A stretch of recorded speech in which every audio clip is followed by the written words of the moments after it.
Hi there, welcome back to Fleecimals Friday. I'm Michelle from Fleecimals, here to teach you some life skills with sewing and crafting. In today's video, I'll be showing you how to repair the toe of a sneaker using some simple stitching. Follow along with this technique to fix all your shoes and save you some money in the process. I hope you enjoy.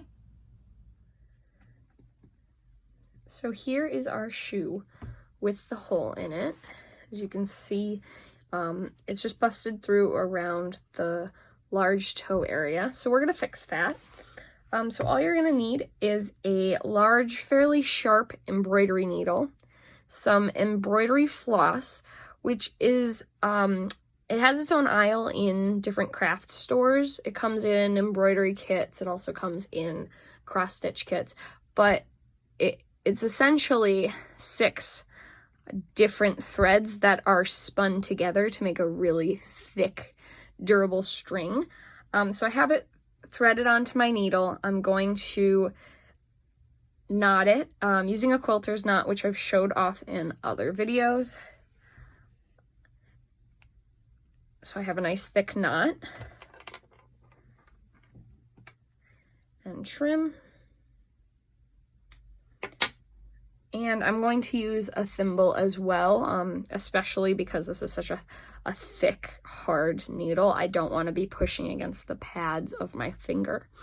So with this hole, there is still some fabric between the hole and this rubber piece of the shoe. I'm actually going to try to pull from this rubberized section in order to secure it as best I can. If it's just a cut like higher up in the shoe and it is fabric to fabric, you can do the same technique, and I'm just using part of the rubber to ensure that it lasts as long as possible. So what we're going to do to repair this is weave on top of it. So essentially we're going to put in some stitches going vertically like this, and then we're going to take from the horizontal and weave in and out of that, creating a new cover, creating our own patch essentially. So I have done this on this other shoe, and on camera I have it so that way you can see all of the stitching. But it's a lot more durable now. Nothing's gonna come through, and it should add another year, maybe 2, to the life of these shoes, because other than that and being a little dirty, they're in great condition, and I want to wear them and, you know, get my money out of them. So I'm going to start from inside, so I hide my knot. I'm gonna start on the rubber side, farther than where this hole begins. So my first vertical stitch is going to look like here, and my last one's going to probably be over here, so I can cover this entire area. So I'm going to go through, and my other hand is inside the shoe, so I can easily maneuver it. So I'm going to go up, and it is going to be tough coming through this rubber material, especially another reason why to definitely wear your thimble. And pulling it through is also, as you can see, pretty difficult, but it will help stabilize this stitch longer. So once I pull it all the way through, and I do have a tail on my thread as well, because I don't need it to be 2 times the thickness of my embroidery thread. So now I'm just going to go down straight vertically into this upper piece of the shoe and go across just a tiny bit so I can grab just a little bit before going down again.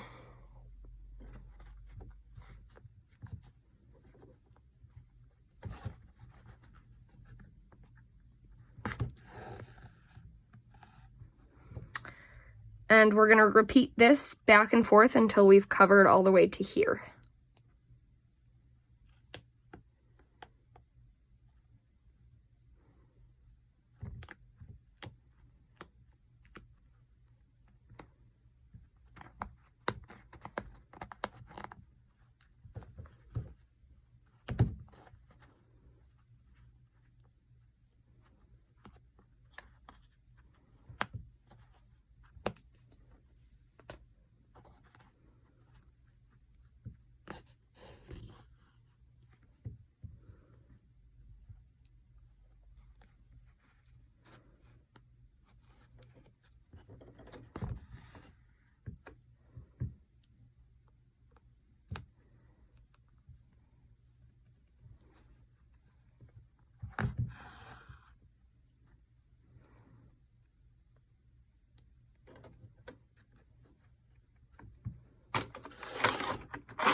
All right, so now as we've gotten all the way across, we're actually going to double back and fill in between each of the stitches that we've already done. So it's like almost like a blanket of stitches, and then we'll switch back to going horizontal.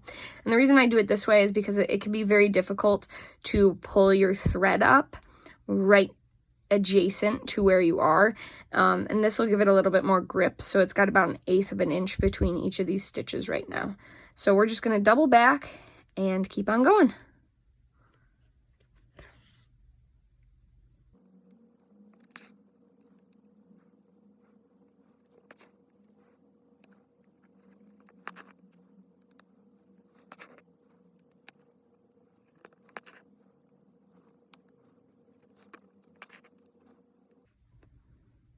All right, so now that we're at our last stitch, and my tail of my thread is actually getting pretty close to where the shoe is, so I'm just gonna lightly pull so that way I have a shorter tail and a longer body of thread. Now we're gonna put in our final vertical stitch and come up very close to the top of that.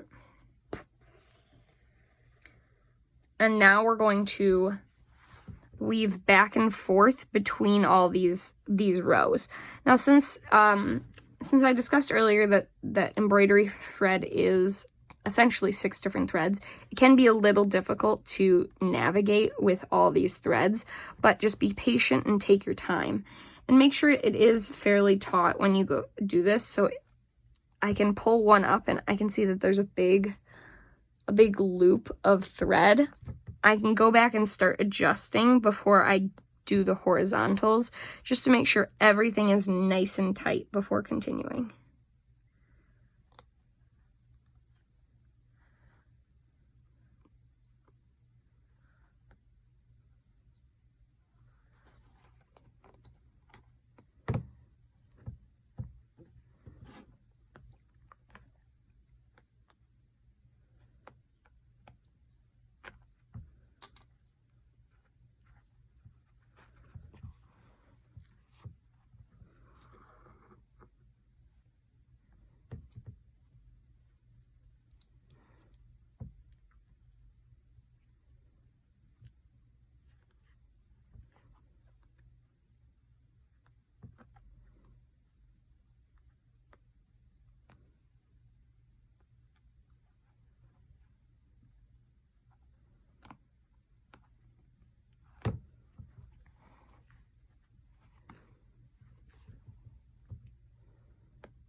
Now, how I like to weave like this is I like to keep them all on my needle as I go back and forth before pulling all the way through, just so I can see them all, make sure that everything is even and where I want it to be. I also find it just a little faster than going and pulling my needle through every time. Now, if you are off on your counts and maybe you do, 1, 1, 1, and then you skip 2, 1, 1, 1, that's okay. It doesn't have to be exactly perfect, but we are aiming to repair this shoe, so do the best you can. So now once we've gotten back here, we're gonna throw a small stitch. Actually, I missed one, so I'm gonna grab that little one at the end. All right, we're gonna throw a small stitch right at the end and go under that last vertical stitch and return back to the other side.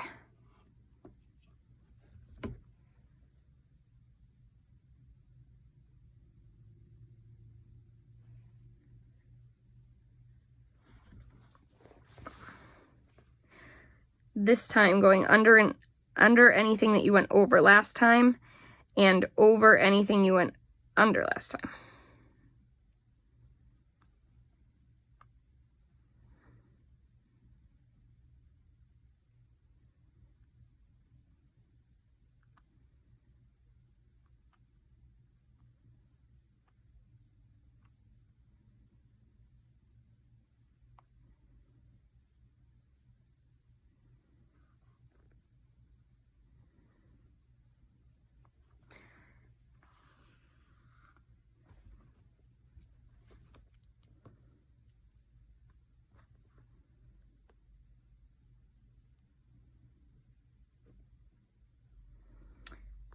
Once we get to the last stitch again, we're going to turn around and repeat back and forth until we've filled this in.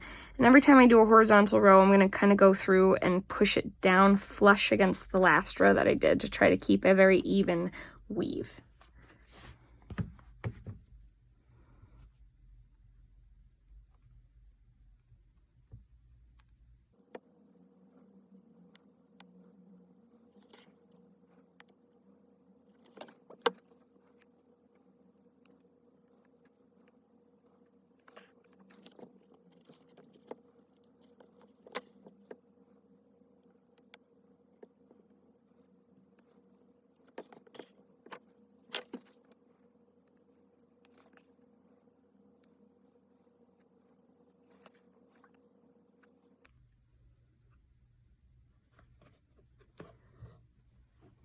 All right, so now that we have this full stitching done, it does blend better into the shoe. We're going to tie a knot, and we're going to try to make that knot as small as possible, so that way we can kind of hide it into the shoe. You can put the knot on the inside, but I find that for the final knot, it's very difficult to get it inside and try to tie. I mean, my hand's completely inside the shoe right now, and there's no way I have any dexterity to do so. So I just tied a knot. I'm going to tug on it to make sure it is tight. And what I'm going to do is take my needle before trimming and kind of weave it back in. It's just at a diagonal, just any way to hide your tail, hide your ends. And I'm going to kind of pull it a little taut and then trim it so that way it hides underneath the stitching that we've already done. And just like that, we have a new shoe repair, so that way you can wear your shoes with pride again. Your, colorful socks aren't poking through. Just be sure that when you do this, that you pick a thread that's going to best match your shoes. If you have a more obscure shoe color, if you have like a maroon pair of sneakers, or you've got like a teal pair, I would recommend going to the store, spending the $3-4 to get a thread that perfectly matches those shoes. Because if you think about it, you're spending $3-4 on this thread, and you're saving yourself $50 to $100 on a new pair of shoes for this year. I think that's going to be worth it. Thank you so much for watching this week's video. Definitely give us a thumbs up and leave us a comment on either this video or our posts to let us know what kind of videos you want to see in the future. Thanks so much for watching. Bye!